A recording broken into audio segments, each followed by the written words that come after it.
பட்டியல் சமுதாயத்தினர்னா ஆதி திராவிட நலத்துறை போதும் அப்படிங்கிற பார்வையோடு திராவிட கட்சிகள் அணுகிய காலம் இருந்தது. ஆனா இந்த முறை உயர்கல்வித்துறையும் பட்டியல் சமுதாயத்திற்கு போகுது, பள்ளி கல்வித்துறையும் பட்டியல் சமுதாயத்துக்கு போகுது. இப்படி நிறைய மேஜிக்கள் நீங்க சொன்ன மாதிரி நிகழ்த்தி காட்டியிருக்காங்க. பிராமணர்கள் அப்படின்னாலே அவங்க பாஜகவினர் எந்த முத்திரைக்கு வர்றாங்க? நீங்க பிராமணராக இருக்கக்கூடிய ஸ்ரீரங்கத்தில் இருந்த ரமேஷ் தானே தாவே காலத்தில் ஜெயிச்சிருக்காரு. அவர் பாஜக கூட்டணியில் இல்லையே.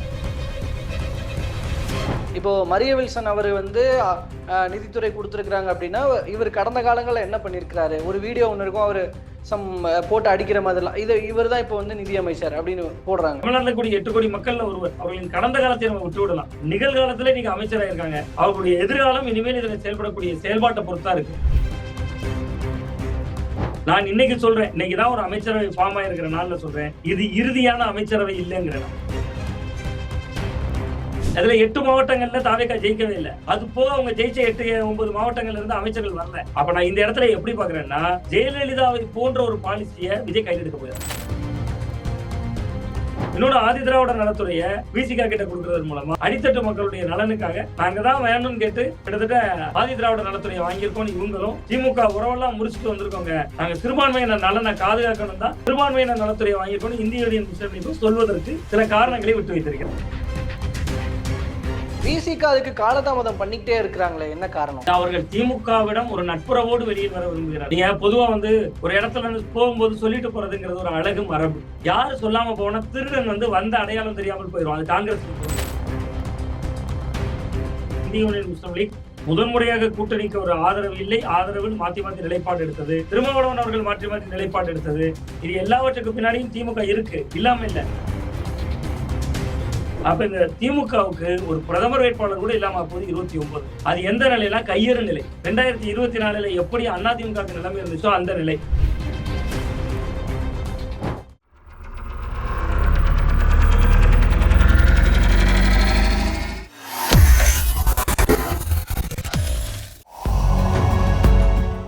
வேலை வேண்டுமா?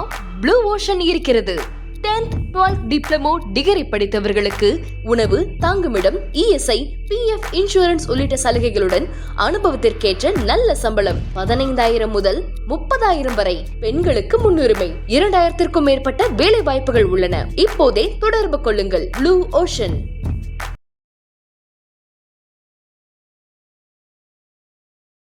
ஐத்தமிழ் நேயர்கள் அனைவருக்கும் அன்பு வணக்கம். இன்றைய சிறப்பு நேர்காணலில் நம்மோடு இணைந்திருக்கிறார் பத்திரிகையாளர் திரு சுவாமிநாதன் அவர்கள். அவரிடம் தற்போதைய அரசியல் சூழல்கள் குறித்து பல்வேறு விஷயங்கள் பேசியிருக்கிறோம்.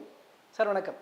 வணக்கம் சார். இன்னைக்கு தமிழக அமைச்சரவை விரிவாக்கம், அதில் கிட்டத்தட்ட ஒரு 23 பேர் புதிதாக பதவியேற்றிருக்கிறாங்க அமைச்சர்களாக.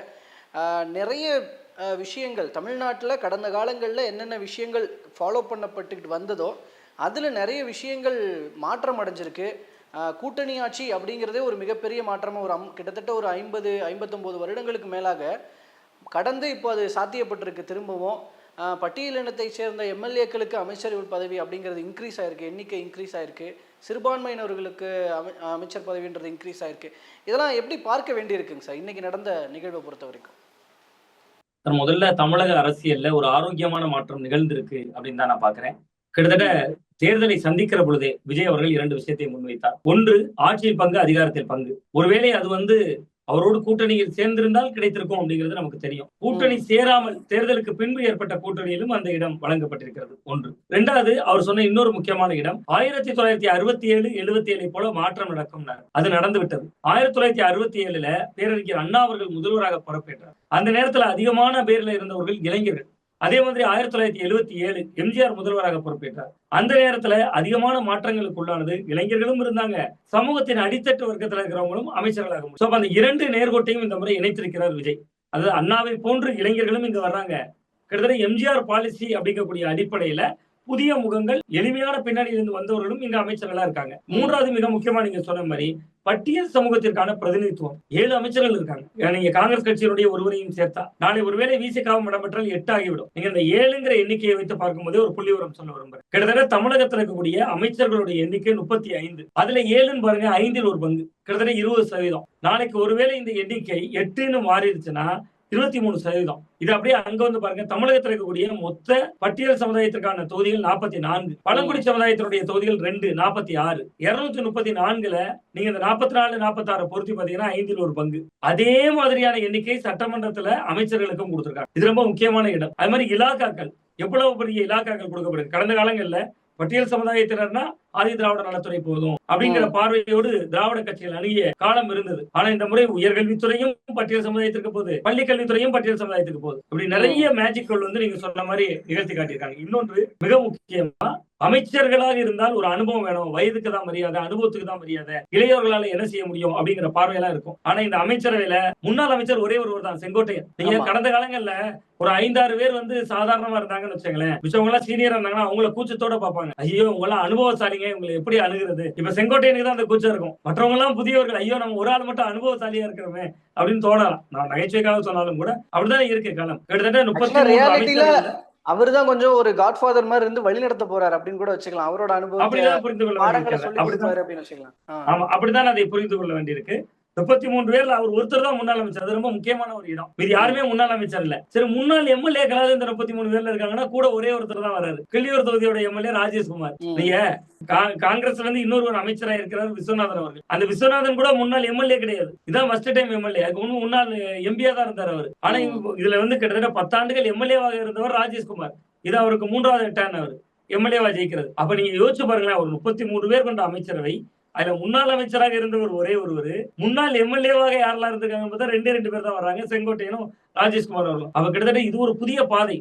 இவர்கள் வந்து இது வந்து ஒரு கிட்டத்தட்ட ஒரு எனர்ஜெட்டிக் டீமாவும் இருப்பாங்க. இவங்களால செயல்பட முடியும். ஏன்னா எல்லாருக்குமே வந்து தன்னை ப்ரூவ் செய்யணும், நிரூபிக்கணும் அப்படிங்கிற ஒரு இடம் இருக்கும். இன்னொரு இடம் வந்து பலரும் நம்ம கவனிக்க தவறுன ஒரு இடம் இருக்கு. 19 மாவட்டங்கள்ல இருந்தே 33 அமைச்சரும் போட்டாங்க. அதுல 8 மாவட்டங்கள்ல தாவேகா ஜெயிக்கவே இல்லை. அது போக அவங்க ஜெயிச்ச 8-9 மாவட்டங்கள்ல இருந்து அமைச்சர்கள் வரல. அப்ப நான் இந்த இடத்துல எப்படி பாக்குறேன்னா, ஜெயலலிதாவை போன்ற ஒரு பாலிசியை விஜய் கையில் எடுக்க போயிரு. உதாரணத்துக்கு பாருங்க, திருநெல்வேலியில 3 பேர் ஜெயிச்சிருக்காங்க தாவேகா, அமைச்சரே போடல. திருவள்ளூர் மாவட்டம் 9 பேர் ஜெயிச்சிருக்காங்க, 9 எம்எல்ஏக்கள் ஜெயிச்சிருக்காங்க, ஒரு அமைச்சர் கூட போடல. அப்ப அந்த இடத்துக்கெல்லாம் என்ன நினைக்கிறாங்கன்னா, இந்த 33 பேர்ல தப்பு பண்ணுவாங்கல்ல, நீங்க காங்கிரஸ் விட்டுருங்க, காங்கிரஸ் 2 பேரை விட்டுருங்க, நாளைக்கு வரக்கூடிய விசிகா இந்திய முஸ்லிம் போட்டுருங்க. நான் இன்னைக்கு சொல்றேன், இன்னைக்குதான் ஒரு அமைச்சரவை ஃபார்ம் ஆயிருக்கிற நாள்ல சொல்றேன், இது இறுதியான அமைச்சரவை இல்லைங்கிறேன். இந்த அமைச்சர்கள்ல யாரெல்லாம் சரியாக செயல்படவில்லை என்று விஜய்க்கு தோன்றுகிறதோ அவர்கள் மாற்றப்படுகிற பொழுது திருநெல்வேலி போன்ற மாவட்டங்களுக்கு பிரதிநிதித்துவம் இல்லாதவங்க உள்ள வருவாங்க, திருவள்ளூர்ல 9 பேர் ஜெயிச்சிருக்கவங்க உள்ள வருவாங்க. அது எல்லா கணக்கையும் வைத்துதான் இந்த நம்பர்கள் ஒதுக்கப்பட்டிருக்கிறதா நான் பாக்குறேன். இப்படி பல மேஜிக் நடந்திருக்கு. நீங்க சொன்ன மாதிரி 1-2 நீங்க திமுக அதிமுக ஒரு மாவட்டத்தையே கடந்து போக மாட்டாங்க. ஆனா நீங்க தென்காசியில ஒண்ணுமே அவங்க ஜெயிக்கல. பக்கத்துல திருநெல்வேலியில கொடுத்துருக்கணும் பிரதிநிதித்துவம். திருநெல்வேலியில 3 ஜெயிச்சிருக்காங்க. திருநெல்வேலி தென்காசி ஜெயிச்சு 10 தொகுதிகள் இருக்கு. அப்படியே கடந்து போறாங்க. தூத்துக்குடியில பாருங்க 2 மினிஸ்டர் கொடுக்குறாங்க, ஒட்டப்படாரத்துக்கும் கொடுக்குறாங்க, தூத்துக்குடியில ஸ்ரீநாத்துக்கும் கொடுக்குறாங்க. இது அப்படியே போன ஆட்சியோட ஒப்பிட்டு பாருங்களேன். தூத்துக்குடியில 2 பேர் இருந்தாங்க, ஒருவர் அனிதா ராதாகிருஷ்ணன், இன்னொரு கீதா ஜீவன். முந்தைய அதிமுக பீரியடோட ஒப்பிட்டு பாருங்க, தூத்துக்குடியில 2 பேர் இருந்தாங்க, கடம்பூர் ராஜ் இருந்தாரு, சண்முகநாதன் இருந்தாரு. அப்ப கிட்டத்தட்ட அவங்க டிஎம்கே ஏடிஎம்கே மாதிரியான பாலிசியும் இதுக்குள்ள இருக்கு, அவங்க மரபை உடைத்த பாலிசியும் இதுக்குள்ள இருக்கு. அப்ப பல ஆச்சரியங்களை கொண்டதான் இந்த மந்திரி சபை அப்படின்னா. இதுல நீங்க சொன்னீங்க இப்போ ஜெயலலிதா பாணியில ஒரு இது பண்ணிருக்கிறாரு அப்படின்னு. இப்போ நம்ம அதுல இருந்து கொஞ்சம் கூடுதலாக இப்படி பார்ப்போம். இப்போ இவங்களெல்லாம் செலக்ட் பண்ணப்பட்டது பின்னாடி எந்தெந்த விஷயங்களை அடிப்படையா வச்சு அவர் வந்து இதெல்லாம் பண்ணிருப்பாரு அப்படின்னு, தனிப்பட்ட முறையில உங்களுக்கு இந்த திறமைகள் இருக்கு அப்படின்னு அதை வந்து கால்குலேட் பண்ணிருப்பாரா, இல்ல என்ன ஃபார்முலாவை யூஸ் பண்ணிருக்கிறாரு இந்த அமைச்சரவை தேர்வுல, இவங்கள இந்த துறைக்கு போடணுங்கிறதுல என்ன மாதிரியான பிளான் பின்னாடி போயிருக்குன்னு நினைக்கிறீங்க? இல்ல, அவரு சோசியல் இன்ஜினியரிங் தான் இதுல முக்கியமா, கிட்டத்தட்ட சமூக அடிப்படையிலான பின்னணி தான். இப்ப நீங்க வந்து பட்டியல் சமுதாயத்திற்கு பள்ளி கல்வித்துறையும் போது, உயர்கல்வித்துறையும் போகுது. இதை பாக்குறவங்க என்ன சொல்லுவோம், பட்டியல் சமுதாயத்திற்கு போயிருக்கு உயர்கல்வித்துறை, பட்டியல் சமுதாயத்திற்கு தான் பள்ளி கல்வித்துறையும் போயிருக்கு. சமூக வலைதளங்கள்ல கடந்த வாரம் பூரா பள்ளி கல்வித்துறையை வெங்கடரமணன் கேட்கிறாரு, அவர் ஃபார்வர்டு காஸ்ட் அவருக்கு எப்படி கொடுக்கலாம் அப்படின்னு ஒரு விவாதம் வந்தது. அதான் சொல்லல, பழைய மரபுகளை உடைக்கிறதன் வழியா சமூக நீதிக்கு நாங்க தான் அப்படிங்கறத ஸ்கோர் பண்ணணும் அப்படின்னு நினைக்கிறாங்க. ரொம்ப முக்கியமா சோசியல் ஜஸ்டிஸ்னா நாங்க தாங்க, சமூக நீதினா நாங்க தாங்க நினைக்கிறாங்க. ஸ்ரீநாத்துக்கு மீன்வளத்துறை, ஸ்ரீநாத் வந்து அந்த சமூகத்தை சேர்ந்தவர், மீன்வளத்துறை வாங்கி இருக்கக்கூடிய மீன்வளத்துறை தானே ஸ்ரீநாத் அவர்களுக்கு. அப்ப அவர் வந்து கிட்டத்தட்ட தூத்துக்குடியில் ஜெயித்திருக்கிறார். தூத்துக்குடி மீனவர்கள் தான் கணிசமான அளவுக்கு அவருக்கு சப்போர்ட் பண்ணாங்க. அவரே மீனவர் சமூகத்தை சேர்ந்தவர் தான். அப்ப இந்த இடத்துல நீங்க பொருத்தி பாருங்களேன், பட்டியல் சமுதாயத்திற்கு ஆதி திராவிட நலத்துறையே கொடுக்கல, ஆனா மீனவர்கள்ட்ட போய் இல்லாம நீங்க மீனவர்கள் நலத்துறைய இன்னொருத்தருக்கு கொடுத்தீங்கன்னா அவங்க கேட்பாங்க. போன ஆட்சியில மிக முக்கியமான பின்னடைவு என்ன தெரியுமா, மீனவர்கள் ஏன் வெளியேறினாங்க தெரியுமா, திமுக விட்டு அனிதா ராதாகிருஷ்ணன் இருந்துச்சு மீனவளத்துறை. அது திமுக எப்போ உணர்ந்தாங்கன்னா தேர்தலுக்கு ஒரு வருடத்துக்கு முன்னாடிதான் உணர்றாங்க. அதனாலதான் மீனவர் நலத்துறை அமைச்சர் இருந்த மீனவர் நல வாரியத்தை தனியா பிரிச்சு ஜோசப் ஸ்டாலின்ங்கிற மீனவர் கொடுக்குறாங்க. அவர் ரொம்ப தீவிரமா செயல்பட்டாருங்க. கன்னியாகுமரிக்காரர் அவரு ரொம்ப தீவிரமா செயல்பட்டாரு. தமிழகம் முழுவதும் பயணிச்சாரு. கிட்டத்தட்ட கன்னியாகுமரியில இருந்து சென்னை காசிமேடு வரையும் பயணிச்சு அங்க இருக்கக்கூடிய மீனவர்கள்ட்ட என்னெல்லாம் பிரச்சனை இருக்கு லிஸ்ட் அவுட் எடுத்து கொடுத்தாரு. மீன்பிடி தடைக்கால நிவாரண நிதியை உயர்த்தணும்னு கொடுத்தது அவர் தான். அவருக்கு சீட்டே கொடுக்கல திமுக. அப்ப அதெல்லாம் பார்ப்பாங்க. அப்ப நீங்க பாத்தீங்கன்னா கரெக்டா நீங்க பட்டியல் சமுதாயத்துக்கு ஆதி திராவிடர் துறையை கொடுக்கும் போதுதான் உங்களுக்கு இந்த ஆனான்னு கேட்பாங்க. மீனவர்களுக்கு மீனவளத்துறையை கொடுக்கலன்னா சண்டை வரும். அப்ப எல்லாமே அங்க மதிப்பீடு செய்யப்பட்டிருக்கு அப்படின்னு நான் பாக்குறேன். இன்னொரு ஆதி திராவிடர் நலத்துறையை விசிகா கிட்ட கொடுக்கறது மூலமா ஒரு உதாரணத்துக்கு சொல்றேன். நாளைக்கு அது மாறலாம் மாறாமலும் இருக்கலாம். அப்ப விசிகா என்ன சொல்லுவாங்கன்னா, பாருங்க எங்களுக்கு அமைச்சர் வாய்ப்பே வந்துச்சுங்க, நாங்க நினைச்சா பெரிய துறைகள் வாங்கிருக்கலாம், பொதுப்பணித்துறை கூட கேட்டிருக்கலாம், கொடுத்திருப்பாங்க, தயாரா இருந்தாங்க. நாங்க நம்முடைய சமுதாய மக்களுடைய நலனுக்காக, அடித்தட்டு மக்களுடைய நலனுக்காக நாங்க தான் வேணும்னு கேட்டு கிட்டத்தட்ட ஆதி திராவிட நலத்துறையை வாங்கியிருக்கோம். இவங்களும் நாங்க அப்படிதாங்க, நாங்களும் திமுக உறவெல்லாம் முடிச்சுட்டு வந்திருக்கோங்க, நாங்க சிறுபான்மையினர் நலனை பாதுகாக்கணும் தான் சிறுபான்மையினர் நலத்துறையை வாங்கியிருக்கோம் இந்திய யூனியன் முஸ்லீம் லீக்கும் சொல்வதற்கு சில காரணங்களை விட்டு வைத்திருக்கிறார்கள். இப்படிதான் பாருங்க. ஓகே, நான் இதுல விசிக விஷயங்கள் இருக்கு, நான் அதை கேட்கிறேன். அதுக்கு முன்னதாக இன்னொரு விஷயம், இப்ப இந்த அமைச்சரவை ஒதுக்கீடு அப்படிங்கிறது இது நடந்து முடிஞ்சதுக்கு அப்புறமா சமூக வலைதளங்கள்ல அடுத்த விமர்சனங்களை ஆரம்பிச்சுட்டாங்க. இப்போ மரிய வில்சன் அவர் நிதித்துறை கொடுத்துருக்காங்க அப்படின்னா, இவர் கடந்த காலங்களில் என்ன பண்ணியிருக்கிறாரு, ஒரு வீடியோ ஒன்று இருக்கும், அவர் போட்டு அடிக்கிற மாதிரிலாம், இவர் தான் இப்போ நிதியமைச்சர் அப்படின்னு போடுறாங்க. இந்த மாதிரியாக இருந்தவர்கள் தான் இப்போ இப்படிப்பட்ட ஒரு மதிப்புமிக்க பதவிகளுக்கு வந்திருக்கிறாங்கன்னு இப்போ எதிர்கட்சிகள் ப்ரொபகண்டா பண்றாங்க இல்லையா? இதை மக்கள் அக்செப்ட் பண்ணிக்குவாங்கன்னு நினைக்கிறீங்களா? இல்ல, இது அவர்களுடைய செயல்பாடுகள் தான் தீர்மானிக்கும். அந்த துறைகள் அவர்கள் எடுக்கக்கூடிய ஸ்கோர், அவர்கள் பண்ணக்கூடிய செயல்பாடுகள் தான் தீர்மானிக்கும். இது மக்கள் மன்றத்துல ஒரு தாக்கத்தை உருவாக்கும். தாக்கத்தை உருவாக்காமல் இருக்காது. இவர் தான் அமைச்சரா, இவர் தான் அந்த புகைப்படமா, ஏன்னா அந்த புகைப்படத்துல பார்த்தா அடையாளமே தெரியாத தோற்றத்துல இருக்காரு, இங்க தாடியெல்லாம் வைத்திருக்கிறார். சோ மக்கள் பொருத்தி பார்ப்பாங்க. அந்த அளவுக்கு தான் நடக்கும். அவர் அரசு நிர்வாகத்துக்கு போன பின்பு அது மாதிரி செயல்பாடுகள் இருந்தால் தவைக்காவுக்கும் கெட்ட பெறாது. அதைத்தான் அப்படிதான் பார்ப்பாங்களே ஒழிய, கடந்த காலம் இன்னொருவர் கூட ஒரு துணை சபாநாயகர் நினைக்கிறேன், ஒரு டாஸ்மாகில் ஆய்வுக்கு சென்றாரான்னு சொல்லி ஒரு புகைப்படம் கூட கடந்த வாரத்துல பயங்கரமா வேற லெவல்ல ட்ரெண்ட் ஆகி இருந்தது.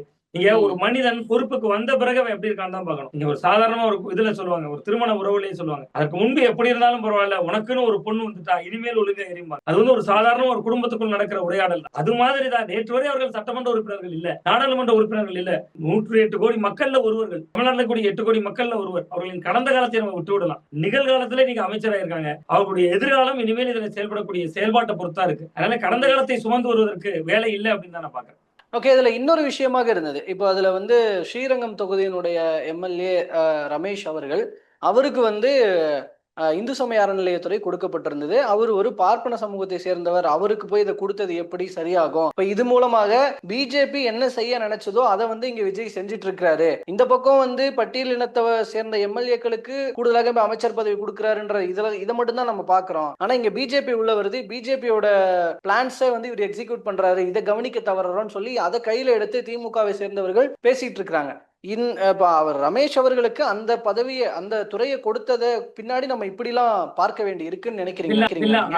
அத நம்ம ஜாதிகளை நம்ம அப்படி ரொம்ப இதாக மலினப்படுத்த வேண்டிய அவசியம் இல்லைன்னு தான் நான் பாக்கிறேன். நீங்க ரொம்ப உதாரணமா பாத்தீங்கன்னா, மைத்ரேயன் RSS பின்னணியில இருந்து வந்தவர், பாஜகலேயே எம்பியாக இருந்தவர், காலகட்டங்கள்ல அதிமுக எம்பியாக இருந்தவர். அவரு போய் சிஎம் ஸ்டாலின் ஏன் அரவணைக்கிறார்? அவர் கடந்த காலங்கள்ல அதிமுகவை விட்டு வெளியேறணும்னு ஏன் சேர்த்துக்கிறீங்க? அந்த இடம் இருக்குல்ல, அந்த சிக்கல் இருக்குல்ல. நீங்க ஏன் கலைஞருடைய அந்த நாணயம் வெளியீட்டு விழாவுக்கு ராஜ்நாத் சிங் அழைக்கிறீங்க, ராகுல் காந்தி அழைக்கலையே? ராஜ்நாத் சிங் ஏன் உங்களுக்கு அன்னைக்கு தேவைப்பட்டார்? நீங்க நான் என்ன சொல்றேன்னா, அதனோட லிமிட்ஸ்ன்றது ஒரு லெவல்ல இருக்கு. இப்ப பாஜகவினுடைய தமிழ்நாட்டுல பாஜக அவங்களுடைய பிளான்ஸ் எக்ஸிக்யூட் பண்றதுல அவங்க ஃபர்ஸ்ட் எந்த கேட்வே வழியா வராங்கன்னா, கோயில்கள், கடவுள், அது ரிலேட்டடா தான் வராங்க. அந்த சம்பந்தப்பட்ட துறையில ஒருத்தர் இருக்கிறார் அப்படின்னு சொல்லி இந்த லெவலும் ஒன்னான்னு ஒரு கேள்வி வரும் இல்லையா? இல்ல, நிச்சயமாக அப்படிதான். நான் என்ன கேக்குறேன், பிராமணர்கள் அப்படின்னாலே அவங்க பாஜகவினர் எந்த முத்திரைக்கு வர்றாங்க? நீங்க பிராமணராக இருக்கக்கூடிய ஸ்ரீரங்கத்துல இருந்த ரமேஷ் தானே தாவே காலத்தில் ஜெயிச்சிருக்காரு. அவர் பாஜக கூட்டணியில் இல்லையே, தேசிய ஜனநாயக கூட்டணியில் இல்லையே. நீங்க ஏன் கட்சிகளுக்குள்ள ஜாதிகளை தேடுறாங்கன்னு கேக்குறேன். நீங்க பட்டியல் சமுதாயத்திற்கு 7 இடங்கள் கொடுத்திருக்காங்க என்பது ஒரு நிலை. நான் என்ன சொன்னேன், வெங்கட்ரமணன் பள்ளிக்கல்வித்துறைக்கு வருவது ஆபத்துன்னாங்க. இன்னைக்கு அவர்கிட்ட பள்ளிக்கல்வித்துறை இல்ல, அவர் வேறு ஒரு துறையில தான் இருக்கிறார். பள்ளிக்கல்வித்துறை ராஜ்மோகன் இருக்கு, உயர்கல்வித்துறை இன்னொரு பட்டியல் சமுதாயத்தை சேர்ந்த விஸ்வநாதன் இருக்கு. நீங்க HRNC இவர்கிட்ட இருக்குன்னா அதுல என்ன தவறு இருக்க முடியும்னு கேக்குறேன். கிட்டத்தட்ட ஒரு கோயிலை நிர்வாகம் என்பது அறநிலையத்துறையினுடைய வேலைகள்ல ஒன்று. நான் இந்த இதை இன்னும் உடைக்கிற மாதிரில, ஒரு வேலை நாளைக்கு ரமேஷ் வந்த பின்பு நீங்க ஸ்ரீரங்கம் எந்த கோயில் வாசல்லையும் பெரியார் சிலை இருக்கக்கூடாதுன்னா நீங்க சொல்லலாம். ஓகே, அவர் சொல்றது கரெக்டுங்க, அவங்க அப்பயே எதிர்த்தாங்க, இதுக்கு பேர் தாங்க பார்ப்பினியம் அப்படின்னு சொல்லலாம். நான் இன்னொன்னு கேட்கிறேன், இப்ப அனைத்து ஜாதியினரும் அர்ச்சகர் ஆகலாம், அது இருக்கு, சில கோயில்கள் அந்த மரபுகள் பின்பற்றப்படுது, அதை வந்து HRNC இனிமேல் தடை பண்ணிட்டாங்க. முக்கியமான கோயில்கள் எல்லாம் HRNC கீழே கூடிய கோயில்கள் எல்லாம் எடுத்து தனியார்ல இருக்கக்கூடிய சமூகங்கள் கையில கொடுத்துட்டாங்க, அந்தந்த ஏரியால வலுவா இருக்கிற ஜாதிக்கு கொடுத்துட்டாங்க. அப்ப நீங்க எதிர்க்கலாம். ஒருவர் இன்னைக்குதான் பொறுப்பேற்றிருக்கிறார், இன்னைக்குதான் பொறுப்புக்கே வந்திருக்கிறார். அவர் வந்து பிராமண சமுதாயத்தை சேர்ந்தவர் என்பதனால மட்டுமே அதை வந்து நம்ம எதிர்க்கிறது வந்து சரியான அணுகுமுறை இல்ல. HRNC என்பது நீங்க கோயில் நிர்வாகம். நான் இன்னும் கேட்கிறேன், கோயில் நிர்வாகத்தினுடைய பாஜக உள்ள வந்துரும்னா, கடந்த காலங்களில் ஒரு ஜீவோ இருக்குங்க, அந்த ஜீவோவை நான் மீண்டும் நினைவூட்டுறேன். எந்த கோயிலுக்குள்ளேயும் சாகா வகுப்பு எடுக்க முடியாது. எந்த ஆன்மீக கோயிலுக்குள்ளேயும் அறக்கட்டளை, பக்தர்கள் பேரவை, ஆன்மீக பேரவை அப்படிங்கிற பேர்ல உள்ள போய் உட்கார்ந்து ஒரு அமைப்பு செயல்பட முடியாது. அதை ஒருவேளை இவர் ரத்து பண்ணிட்டாருன்னு வச்சுங்க, ரத்து பண்ணிட்டா அது பாஜக உள்ள நுழைய வழிவகுக்கும். அது நடந்துருச்சா? இன்னைக்குதான் கையெழுத்து போட்டு போயிருக்காரு, இன்னைக்குதான் அமைச்சரவையா பொறுப்பேற்றுட்டு போயிருக்காரு. விமர்சிக்கலாம், அதுக்கான ஒரு கால அளவு கொடுக்கணும். நான் என்ன கேட்கிறேன், கிட்டத்தட்ட அப்ப ஒரு பிராமணர் சமுதாயம் அப்படிங்கிற ஒரு சமுதாயம் இருக்கு தமிழ்நாட்டுல, அந்த சமுதாயத்தையே அப்படியே முற்ற ஒதுக்கி அவனுக்கு அமைச்சர் கொடுக்காத, எம்எல்ஏ கொடுக்காத, அது எப்படி சமூக நீதி ஆகும்? அதுவுமே சமூக நீதி இல்ல. நான் பிராமணன் இல்ல, ஒருவேளை நம்ம இப்படி பேசாத பார்த்து நம்ம என்ன அப்படி உள்வாங்கிட கூடாதுங்கிற ஒரு முன்னெச்சரிக்கையோட சொல்லிக்கிறேன். நான் என்ன சொல்றேன், ஒரு சமுதாயம் இருக்குங்க தமிழ்நாட்டுல. 10% இடஒதுக்கீடு பிஜேபி கவர்மெண்ட் கொடுத்துச்சு. 10% இடஒதுக்கீடு முற்படுத்தப்பட்ட சமுதாயத்தினருக்கு, 10% பொருளாதாரத்தில் நலிவுற்ற பிரிவினர், அதுல வந்து கிட்டத்தட்ட ஒரு 60-70 சமுதாயம் வரும் தமிழ்நாட்டில் இருக்கிறவங்களே. நீங்க கன்னியாகுமரி எடுத்துக்கிட்டீங்கன்னா நாஞ்சில் நாட்டு வெள்ளாளர் வருவாங்க, திருநெல்வேலி சைவ பிளம்பர் வருவாங்க, தமிழ்நாடு முழுவதும் ஐயங்கார் வருவாங்க, நாயர் கம்யூனிட்டி வருவாங்க, இப்படி பல கம்யூனிட்டி இருக்கு. நீங்க பிராமின் லாபி அந்த 10% இடஒதுக்கீடு தமிழ்நாட்டில் அமல்படுத்த மாட்டோம், அது ஓகே, லாஜிக்கலா கரெக்ட். இடபிள்யூஎஸ் தமிழ்நாட்டில் 10% கம்யூனிட்டிகள் இல்ல, நாங்க 10% இடஒதுக்கீடு தர முடியாது, உச்சநீதிமன்றத்துல திமுக கேஸ் போட்டிருக்கு. நாளைக்கு இந்த ரமேஷ் வந்ததுனால இந்த இடபிள்யூஎஸ் நாங்க தமிழ்நாட்டில் அமல்படுத்த போறோம்னு ஒரு கையெழுத்து போட முடியுமா? அப்ப நீங்க சொல்லலாம் பிஜேபி உள்ள வர போகுது. அது ஒரு கோயில்களை நிர்வகிக்கக்கூடிய HRNC துறை. நீங்க HRNCங்களோட பாஜகவோட இலக்கே கோயில்களே நாங்க பாத்துக்கிறோம், நீ வெளியேறுங்கிறது. அந்த துறைக்கு ஒருத்தர் அமைச்சரா வந்துட்டு நான் வெளியேறேன்னு செயல்பட்டு வராமல்ல, அதனால விமர்சிக்கலாம், அவருடைய செயல்பாடுகளை பொறுத்து விமர்சிக்கலாம். அவருக்கு வேற துறை கொடுத்திருந்தா கூட இந்த விமர்சனம் வந்திருக்காது போல. அவருக்கு வந்து இந்து சமய அறநிலையத்துறை கொடுத்ததுதான் இப்ப வந்து இந்த மாதிரியான விமர்சனங்கள் இருக்கு. அதுதான் நான் சொல்றேன். நீங்க அவருக்கு அந்த இப்ப நான் என்ன கேட்கிறேன்னா, நான் இன்னுமே அதை சொல்றேன், விடுதலை சிறுத்தைகள் கட்சி ஆதி திராவிடர் நலத்துறையை விரும்புகிறார்கள், இந்திய யூனியன் முஸ்லீம் லீக் சிறுபான்மையினர் நலத்துறையை விரும்புகிறார்கள். இங்க ஒவ்வொருவருக்கும் ஒவ்வொருவருடைய விருப்பத்துறை இருக்கு. ஒருவேளை அவர் வந்து கிட்டத்தட்ட நீங்க சொன்னதை பாரு, அவர் பிராமணா இருக்கிறதுனால அவர் கோயிலை என்பதை விரும்பி வாங்கினா, அங்க பிராமணியமோ பிராமணிசமோ தலை தூக்குதான் நம்ம விமர்சிக்க முடியும். அவர் சமூகத்துல பிறந்துட்டாரு, அவர் அதனால அந்த தகுதி இழந்துட்டாருன்னா அந்த இது வந்து அந்த வாதம் தவறு. இந்த இடத்துல திமுக அரசியல் பண்ணுது, ஐ மீன் எதிர்க்கட்சியாக அது ஒரு அரசியல் எடுத்துக்கணும். ஏன்னா ஒவ்வொரு விஷயமும் மைத்ரேயன் அவர்களே உங்களால் அணைத்துக் கொள்ள முடியுது, அவர் வந்த உடனே அவர் வந்தவுடனே ஏற்றுக்கொள்ள முடியுது. அன்னைக்கு ஏன் தெரியல இது, அவருக்கு எந்த சீட்டு கொடுக்கல, எதுவும் பண்ணல, பட் அவரை ஆரத்தாலேயே வரவேற்றுக் கொள்ள முடியுது. அவரெல்லாம் RSS பின்புலத்துல இருந்தே வந்து நீங்க அப்ப கிட்டத்தட்ட ஒருவர் வரைந்து பிறப்பினால நீ இந்த அமைச்சருக்கு வரக்கூடாதுங்கிறதோட பெயர் எப்படி சமூக நீதி ஆகும்? அவருடைய செயல்பாடுகளின் வடிவத்துல நீங்க தீர்மானிக்கலாம். எங்க நீங்க காமராஜருங்க பிற்படுத்தப்பட்ட சமுதாயத்துல பிறந்தவர், அந்த பிற்படுத்தப்பட்ட சமுதாயத்தில் பிறந்த காமராஜர் அவர்கள் தான் கக்கனை முன்னிறுத்தினார். காவல்துறையை அவரோட கண்ட்ரோல்ல கொடுத்தாரு. திராவிட கட்சிகள் காவல்துறையை தன் கட்டுப்பாட்டுல வச்சிருந்தாங்க. அவர் காவல்துறை மந்திரியா கக்கனை மாத்துறாரு. எங்க ஊர்ல இருந்து ஒரு 2 கிலோமீட்டர் ஒரு ஊர் பேர் இருக்கு, கக்கன் புதூர். எனக்கு ரொம்ப நாளைக்கு தெரியாது கக்கன் புதூர்னு.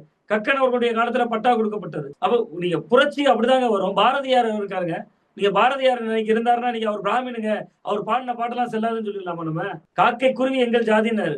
நான் இதுக்கு மட்டும் ஒரு 30 செகண்ட் மட்டும் எடுத்துக்கிறேன். கனகலிங்கம்னு ஒருத்தர், அவரை வந்து எட்டயபுரத்துல அவரோட வீட்டுக்குள்ள கூட்டு போய் அந்த கனகலிங்கத்துக்கு பூணூல் போட்டு விட்டாரு. கனகலிங்கம் பட்டியல் சமூகத்தை சேர்ந்தவர். அப்படி நீங்க பாரதியாருடைய காலத்துல மாரியம்மன் இருந்துச்சு, அவர் மாரியம்மனை பாட்டு பாடியிருக்காரு. மதுரையில மீனாட்சி அம்மன் தான் அன்னைக்கு ஃபேமஸ். அவர் நினைச்சா எங்க முத்தாரம்மன், மதுரை முத்தாரம்மன் பாடிக்கலாம். ஆனா எங்க முத்தாரம்மன், தேச முத்தாரம்மன், அந்த முத்தாரம்மனுக்கு ஒரு தேச வடிவம் கொடுத்தாருல, அது பட்டியல் சமுதாய மக்கள் கொண்ட கோயில். அப்ப நீங்க அந்த அன்னைக்கு பாரதியார் அந்த சமுதாயத்துல பிறந்துட்டாரு, அவர் பாட்டெல்லாம் செல்லாது, ஒதுக்கிற முடியுமா? வஉசி எப்படிங்க அந்த நாட்டுக்கு விடுதலை வாங்கி கொடுக்கலாம், அவர் ஃபார்வர்ட் காஸ்ட்ல வர்றாரு, ஒதுக்கிற முடியுமா? அப்போ ஒருத்தர் மேல சந்தேகப்படுங்க, செயல்பாடுகளின் வடிவத்துல சந்தேகப்படுங்க, பிறப்பின் அடிப்படையில மட்டுமே சந்தேகப்படுறதே வந்து அரசியல் முன்னகர்வு அப்படின்னு தானே. இதுல விடுதலை சிறுத்தைகள் கட்சி அவங்களுக்கு அமைச்சரவையிலிடம் அதுக்காக அந்த துறைகள் எல்லாம் ஒதுக்காம வச்சிருக்காங்க. ஐயுஎம்எல் கூட நாங்க வந்து அக்செப்ட் பண்ணிக்கிறோம், இந்த மாதிரி நாங்க அமைச்சரவை இடம்பெறுகிறோம்ன்றது சொல்லிட்டாங்க. விசிக அதுக்கு காலதாமதம் பண்ணிக்கிட்டே இருக்கிறாங்களே, என்ன காரணம்? அவர்கள் திமுகவிடம் ஒரு நட்புறவோடு வெளியில் வர விரும்புகிறார். நீங்க பொதுவா வந்து ஒரு இடத்துல இருந்து போகும்போது சொல்லிட்டு போறதுங்கிறது ஒரு அழகு மரபு. யாரு சொல்லாம போனா திருடன் வந்து வந்த அடையாளம் தெரியாமல் போயிடும். அது காங்கிரஸுக்கு பொருந்தும். இந்த திருடன் வந்து எந்த தடையும் விட்டு போக மாட்டான், இருப்பா அப்படியே வருவான் திருடுவான் போயிடுவாங்கிற மாதிரி காங்கிரஸ் கட்சி எதுவுமே சொல்லாம ஒரு நன்றி சொல்லாம கூட போயிட்டாங்க. விசிக என்ன நினைக்கிறாங்கன்னா 2024 நாடாளுமன்ற தேர்தல்ல ஒரு அரசியல் அங்கீகாரம் கிடைச்ச காரணமே திமுக தானே. தேர்தல் ஆணையத்தால் இன்னைக்கு அங்கீகரிக்கப்பட்ட அரசியல் கட்சி இருக்காங்கன்னா திமுக கொடுத்த 2 எம்பிக்கள் தான் காரணம். சோ அந்த அடிப்படையில் அவர்கள் அலசுகிறார்கள். கொஞ்சம் என்னன்னா வேகமா போக மாட்டாங்க, எக்ஸ்பிரஸ் வேகத்துல போக மாட்டாங்க. ஒரு பேசஞ்சர் மாதிரி அவங்க கடக்க தான் போறாங்க, திமுகவை கடக்க தான் போறாங்க. அது எக்ஸ்பிரஸ் வேகத்துல இல்ல, பேசஞ்சர் வேகத்துல போறாங்கிறதா உணர்த்து. திமுகவோட நட்பையும் நம்ம பாதுகாத்து வச்சுக்கணும் அப்படின்னு விசிக நினைக்கிறதுனாலதான் இந்த தாமதம். அப்படி ஆமா, நட்போடு இருப்பாங்க. கூட்டணியாக நீங்க என்னைக்கு அமைச்சரவையில் இடம்பெறீங்களோ அப்பொழுதே திமுகவுடனான கூட்டணி உறவு முடிந்து போச்சு. கூட்டணி உறவு முடிந்தாலும் பரவாயில்ல, ஒரு நட்புறவோடு இருப்போம்னு அவர் நினைக்கிறார்கள். அதனாலதான் அது இழுத்து கொண்டே போய். இன்னைக்கு சமூக வலைதளங்கள்ல ஒரு நியூஸ் ஒண்ணு அப்படியே ஸ்ப்ரெட் ஆயிட்டு இருந்தது. இந்த மாதிரி உதயநிதி அவர்கள் வந்து விசிகாவையும் சரி ஐயுஎம்எல்லையும் சரி இந்த மாதிரி நீங்க வந்து இப்ப அமைச்சரவையில இடம் பிடிச்சீங்கன்னா கிட்டத்தட்ட அது கூட்டணியை உடச்சிட்டு போன மாதிரிதான், அதனால அப்படிலாம் போனீங்கன்னா திரும்ப இந்த பக்கம் வந்துடாதீங்க அப்படின்னு எச்சரிச்சிருக்கிறாரு அப்படின்னு ஒரு தகவல் அப்படின்னு போட்டுட்டு இருந்தாங்க. உள்ளுக்குள்ள அது நடந்திருக்கிறதுக்கான பாசிபிள் இருக்குன்னு நினைக்கிறீங்களா? இல்ல, நடக்க நிச்சயமாக வாய்ப்பு இருக்கிறது. இன்றைக்கு நேற்றில் இந்திய யூனியன் முஸ்லீம் லீக் முதன்முறையாக கூட்டணிக்கு ஒரு ஆதரவு இல்லை, ஆதரவுன்னு மாற்றி மாற்றி நிலைப்பாடு எடுத்தது. திருமாவளவன் அவர்கள் மாற்றி மாற்றி நிலைப்பாடு எடுத்தது. இது எல்லாவற்றுக்கு பின்னாடியும் திமுக இருக்கு, இல்லாம இல்ல. திமுகவும் காப்பாத்தணுங்க, தங்க கட்சியை காப்பாற்றணும், கூட்டணியை காப்பாற்றணும், அந்த எண்ணம் இருக்கும். இன்னொன்னு, இந்த கட்சிகளுக்கு இனி திமுக தேவையில்லை, திமுகவுக்கு தான் இந்த கட்சிகள் தேவை. திமுக வெற்றி பெற்று இல்ல, தோல்வி அடைந்திருக்காங்க, எதிர்கட்சி வரிசையில் இருக்காங்க. இவர்கள் அமைச்சரவைக்குள்ள போயிடுறாங்கன்னு வச்சுக்கோ, நீங்க விட்டுருங்க, அது எல்லாத்தையுமே விட்டுருங்க. 2029 பாராளுமன்ற தேர்தல் வரப்போகுது. அடுத்த தேர்தல் நமக்கு அதுதான். இடையில ஒரு உள்ளாட்சி தேர்தல் வரும், அதை விட்டுருங்க. அந்த 29 பாராளுமன்ற தேர்தல்ல அதிமுக பிஜேபி அலையன்ஸ்னா அதிமுக மோடியை காட்டும். மோடி உங்களுக்கு பிரதமர் ஆகலாமா அப்படின்னு காட்டும். சரி, அப்படியே நீங்க அப்படியே தாவேகா பக்கம் வந்தீங்கன்னா தாவேகா ராகுல் காந்தியை காட்டும். இன்னொரு ஆசை கூட இருக்கு, ரத்தன் பண்டிட்டுக்கு. எனக்கு இல்ல, ரத்தன் பண்டிட்டுக்கு மாதிரியானவங்களுக்கு விஜயவே பிரதமர் ஆக்கணும்னு ஆசை இருக்கு. நார்த் இந்தியால ரீல்ஸ் போட்டு இருக்காங்க இப்ப அதிகமா. அடுத்த பிரதமர் யாருன்னு மோடி படத்தையும் விஜய் படத்தையும் வச்சு காட்டுறாங்க. எல்லாரும் வந்து விஜய காட்டுற மாதிரியான வேலையெல்லாம் 100-150 பேர் இன்ஃபுளுசர்ஸ் இப்பவே வீடியோ போடுறாங்க. சோ அங்க ஒரு முகம் இருக்கு, ராகுல் காந்தி ஆர் விஜய். அப்ப இந்த திமுகவுக்கு ஒரு பிரதமர் வேட்பாளர் கூட இல்லாம போது 29. அது எந்த நிலையில கையறு நிலை. 2024 எப்படி அதிமுக நிலைமை இருந்துச்சோ அந்த நிலை. அப்ப அதை சரி பண்ணணும்.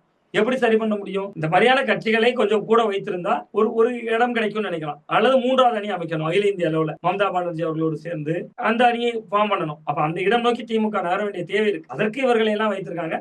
இந்தியா கூட்டணியோட வடிவமா விஜய் மாறிட்டாருங்க. இந்த சீரியல் எல்லாம் பார்ப்போம், டைரக்டர் திடீர்னு ஒரு நடிகரை மாத்துவார், இவருக்கு பதில் இவர் ஸ்கிரீன்ல வரும். அது மாதிரி இந்தியா கூட்டணியில இனிமேல் ஸ்டாலினுக்கு பதில் விஜய், இவருக்கு பதில் இவர், அவ்வளவுதான். இனி பிரச்சனை திமுகவுக்கு தான். அதனால அதுக்கு உடன்பட மாட்டாங்கன்னு தானே பாருங்க. ஐயுஎம்எல்லாக இருந்தாலும் சரி, விசிகாவா இருந்தாலும் சரி, உதயநிதி கோரிக்கை வைப்பார், அவ்வளவுதான்.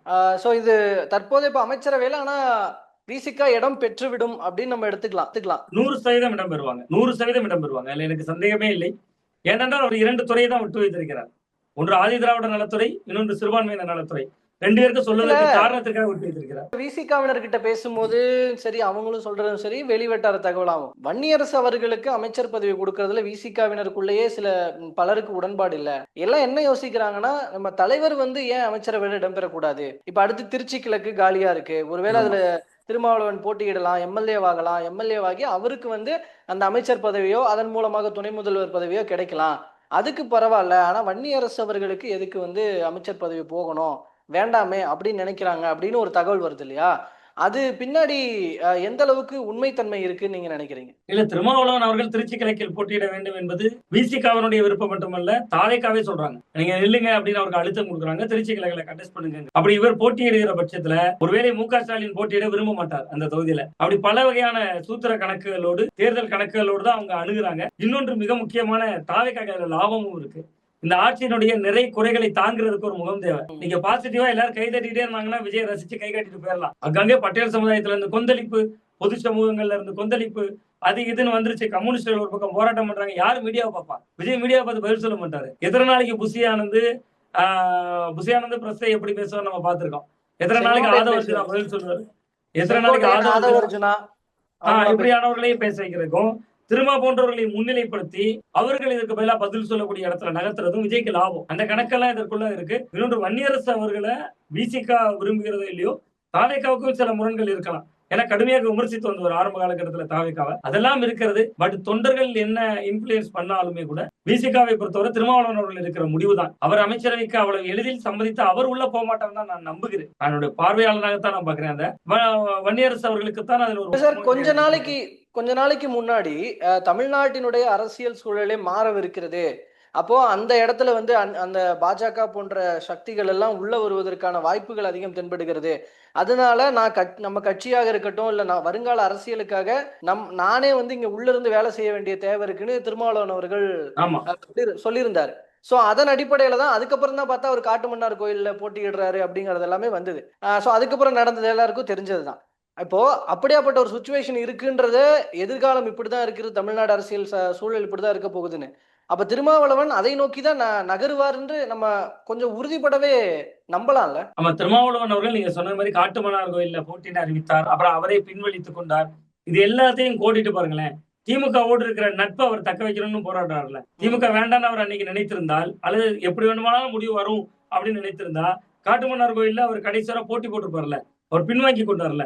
ஒரு ஸ்திரத்தன்மையான நிலைப்பாடுல இருந்து அவர் அடிக்கடி மாறி மாறி போயிட்டு வர்றாரு. அதனாலதான் எனக்கு அந்த சந்தேகம் வருது. திருச்சி கிழக்கில் அவர் நின்றால் அவரே அமைச்சராகலாம். சரி, கட்சியில் ஒரே ஒரு அமைச்சர் பதவி வந்தது, வாய்ப்பு வந்தது, அதையும் தானே எடுத்துக்கொண்டார்னு காலத்துல எழுதப்படும்ல. அந்த இடமும் அவர் கவனிப்பார்ல. ஒருவேளை இன்னொருவருக்கு வாய்ப்பு கொடுத்துட்டு திருச்சி கிழக்குல இவரும் ஜெயித்து இவரும் அமைச்சர் ஆவாரு அப்படின்னா அதுக்கான சூழல் இல்ல. ஒரு அமைச்சர் தான் கொடுப்பாங்க விசிகாக. திருமாவளவன் அவர்களை தாவேக்காவினர் அழுத்தம் கொடுக்கிறார்கள். அந்த அழுத்தத்திற்கு உடன்பட்டால் அவர் போட்டியிடலாம். அவர் கிட்டத்தட்ட ஒரு அமைச்சரவை பிரதிநிதி வாங்கிவிட்டு காலம் இருக்கிறது. சொல்வது போல துணை முதல்வராக அவரை வந்து பக்கத்துல வச்சிருக்கலாம் அப்படின்ற ஒரு விஷயம், அதை நோக்கி கூட இருக்கலாம்னு நினைக்கலாம். இல்ல, எனக்கு அதுல உடன்பாடு இல்லை. அப்படியான நகர்தலை தாவேக்கா செய்வாங்கிறதுல எனக்கு நம்பிக்கை இல்லை. விஜய் வந்து அதிகார பகிர்வு அப்படிங்கறத பேசுறதெல்லாம் அமைச்சரவையோடு முடிந்து விட்டது. அவர் வந்து துணை முதல்வர் தன்னுடைய நிழல்ல ஒரு பகுதி கூட போயிடணும் அப்படின்லாம் அவர் விரும்ப மாட்டாருங்க. அவரை பார்த்த நம்ம களத்தில் பார்த்த அனுபவத்துல சொல்றோம். களத்தில் பார்த்தனா நம்ம ஒரு செய்தியாளராக பத்திரிகையாளராக பார்த்த அனுபவத்துல சொல்றோம். விஜய் வந்து இவரை துணை முதல்வர் ஆக்குவார் அப்படிலாம் எனக்கு நம்பிக்கை இல்லை. அப்படி சினிமால இருக்கிற ஹீரோனா நான் மட்டும் தான் ஹீரோ, அவ்வளவுதான். அப்படி 2 ஹீரோனா டபுள் ஆக்ஷன் சப்ஜெக்டா இருக்கும், அவ்வளவுதாங்க. அப்ப கிட்டத்தட்ட இந்த சிவி சண்முகத்துக்கு நிலைமை இன்னைக்கு யோசிச்சு பாருங்க. 25 பேரை கூட்டிட்டு வைத்திருந்த சிவி சண்முகத்துக்கு என்ன நிலைமை இன்னைக்கு? அப்படி ஒருவேளை அரசியல்ல இவர்கள் சாம வேத தான தண்ட தர்மங்களை எல்லாம் தாண்டி அரசியல்ல ஒரு உண்மையிலேயே ஒரு அப்பழுக்கற்றவர்களா ஒரு மனசாட்சியோட இயங்குறாங்கன்னு இன்னைக்கு அமைச்சரவை பதவி இருக்கிற பொழுது ஐயோ சிவி சண்முகம் அணிய நமக்கு சில வாக்குறுதிகள் கொடுத்தோம், 25 பேரை அவரும் சேர்த்து வச்சிருந்தாரு, குருவி சேர்க்கிற மாதிரி சேர்த்து வச்சிருந்தாரு, ஒட்டுமொத்தமா அவங்களை நிராகரிச்சுட்டு போறமே நினைச்சிருக்கலாமே. 33 பேரை போட்டாங்களே, அப்ப சிவி சண்முகம் தரப்புக்கு இடமே இல்லைன்னு கேட்டு போட்டாங்கல்ல. சோ அதனால வந்து விசிகாக்கு துணை முதல்வர் கொடுத்துருவாங்க. திருமாவளவன் அவர்களை துணை முதல்வர். விசிகா வளர்றதுல ஆதவர்ஜனாக வேணா மகிழ்ச்சியா இருக்கலாம். அவர் பழைய இருந்த கட்சி, அவர் மகிழலாம். விஜய் ஏன் மகிழ போறாரு? விஜய் எல்லோருக்குமான முகமாக தன்னைத்தான் பார்க்கிறார். அப்படி அவர் எல்லோருக்குமான முகத்தை தேடினால், எல்லோரையும் தேடணும்னா கண்ணாடியில அவர் முகத்தை பார்த்துட்டு போறாரு. ஒவ்வொரு வீட்லயும் விஜய் தானே இருக்காங்க. ஒவ்வொரு வீட்லயும் விஜய், ஒவ்வொரு வேட்பாளரும் விஜய், ஒவ்வொரு அமைச்சரும் விஜய். அப்படித்தானே அவங்களுடைய அரசியல் கணக்கு.